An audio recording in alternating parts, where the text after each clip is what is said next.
رات کے سکوت میں دانائی میرے کمرے میں داخل ہوئی اور میرے سرہانے آ کھڑی ہو گئی۔ وہ ایک شفیق ماں کی طرح تکتی رہی۔ پھر اس ممتا کی ماری نے میرے آنسو پونچھے اور کہنے لگی، میں نے تمہاری روح کی آہیں سن لی ہیں اور میں تمہیں صرف تسلی دینے آئی ہوں، اس لیے اب اپنے دل کے دروازوں کو کھول دو تاکہ میں اسے نور سے معمور کر دوں۔ تم صرف ایک دفعہ استدعا کرو، میں تمہیں سچائی کی راہ سے آشنا کر دوں گی۔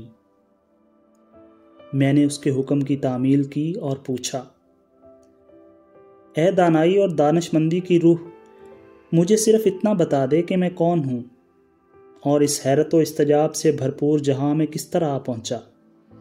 یہ عظیم امیدیں کیا ہیں؟ ان ضخیم کتابوں کے ڈھیروں کی حقیقت کیا ہے؟ اور ان مختلف صورتوں اور شکلوں کی اصلیت کیا ہے؟ اور پھر ان خیالات کی اصل صورت کیا ہے جو پرندوں کی طرح آتے ہیں اور پھر اڑ جاتے ہیں؟ اور پھر ان نغمات کا مطلب کیا ہے جن کو ہم اتنی آرزوؤں کے ساتھ منظم کر کے خوشیوں کے ساتھ رقم کرتے ہیں؟ یہ کس کی آنکھیں ہیں جو مجھے تک رہی ہیں اور میری روح کی عمیق ترین گہرائیوں کو چیر کر گزر جاتی ہیں اور میرے دکھ درد اور رنج و الم سے ناواقف ہیں؟ ان آوازوں کی حقیقت کیا ہے جو میری گزرتی ہوئی زندگی کا ماتم کرتی ہیں اور میرے بچپن کی مسرتوں کے گیت سناتی ہیں؟ اور پھر یہ جوانی کیا ہے جو میری آرزوؤں سے کھیلتی ہے اور میرے جذبات کا مذاق اڑاتی ہے اور کل کو فراموش کر کے آج کی کم مائگی پر کانے ہے؟ یہ ہولناک دنیا کیا ہے جو میرے ساتھ گھومتی ہے اور میں نہیں جانتا کہ وہ مجھے کسی اجنبی اور اندیکھی دنیا کی طرف گھسیٹے لے جا رہی ہے؟ اس زمین کی حقیقت کیا ہے جو ہر وقت حرص و آز کا منہ کھولے ہر چیز کو نگلے جا رہی ہے؟ یہ انسان کون ہے جو قسمت کے انعامات پر کانے ہو کر زندگی کے ایک ایک بوسے کو ترستا ہے اور موت اس کے سامنے کھڑی اس کا مذاق اڑاتی ہے؟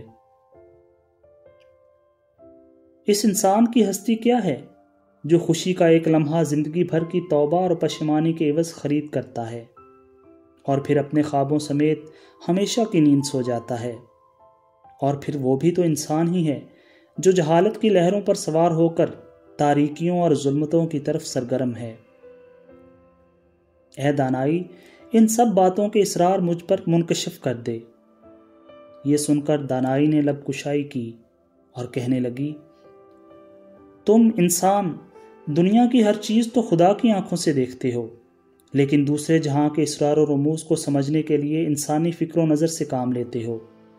یہ انسان کی جہالت کا کرشمہ ہے۔ تم باہر کھیتوں میں گھوم کر دیکھو کہ شہد کی مکھی حسین و معطر پھولوں پر منڈلا کر کس طرح شہد جمع کرتی ہے اور باز کس چابک دستی سے اپنے شکار پر جھپٹتا ہے۔ شیر خوار بچے کا مطالعہ کرو اور دیکھو کہ وہ آگ کے شعلوں سے کس طرح مسرور ہوتا ہے اور اس کی ماں گھر کے کام کاج میں مصروف ہوتی ہے۔ تمہارے لیے بہتر ہے کہ تم شہد کی مکھی سے سبق حاصل کرو۔ اپنا وقت باز کی حرکات کے مطالعے میں ضائع نہ کرو۔ شیر خوار بچے کی طرح گرمی بخشنے والی آگ سے مسرور ہونا سیکھو اور ماں کو گھر کا کام کاج کرنے دو۔ اس عالم رنگ و بو میں جو کچھ تم دیکھتے ہو وہ سب تمہارے لیے تھا اور اب بھی تمہارے لیے ہے۔ یہ ضخیم کتابوں کے ڈھیر، یہ اجنبی صورتیں اور یہ حسین و جمیل خیالات جو تمہارے ارد گرد گھومتے ہیں، ان روحوں کی پرچھائیاں ہیں جن کو تم نے پہلے دیکھا ہے، اور وہ الفاظ جو تمہارے لبوں سے ادا ہوتے ہیں اس زنجیر کی کڑیاں ہیں جو تمہیں اور تمہارے بھائیوں کو جکڑے ہوئے ہیں، اور وہ افسردہ اور خوشکن نتائج فکر وہ بیج ہیں جو تمہارے ماضی نے تمہاری روح کے کھیتوں میں بوئے تھے اور تمہارا مستقبل اس سے نفع اٹھائے گا۔ اور وہ جوانی جو آج تمہاری آرزوؤں سے کھیلتی ہے کل تمہارے دل کے دروازوں کو کھول کر اسے روشنی سے معمور کر دے گی، اور زمین جو اپنا منہ کھول کر انسان اور اس کی بنائی ہوئی چیزوں کو نگل جاتی ہے ہماری روحوں کو جسم کی قید و بند سے نجات بھی تو دیتی ہے۔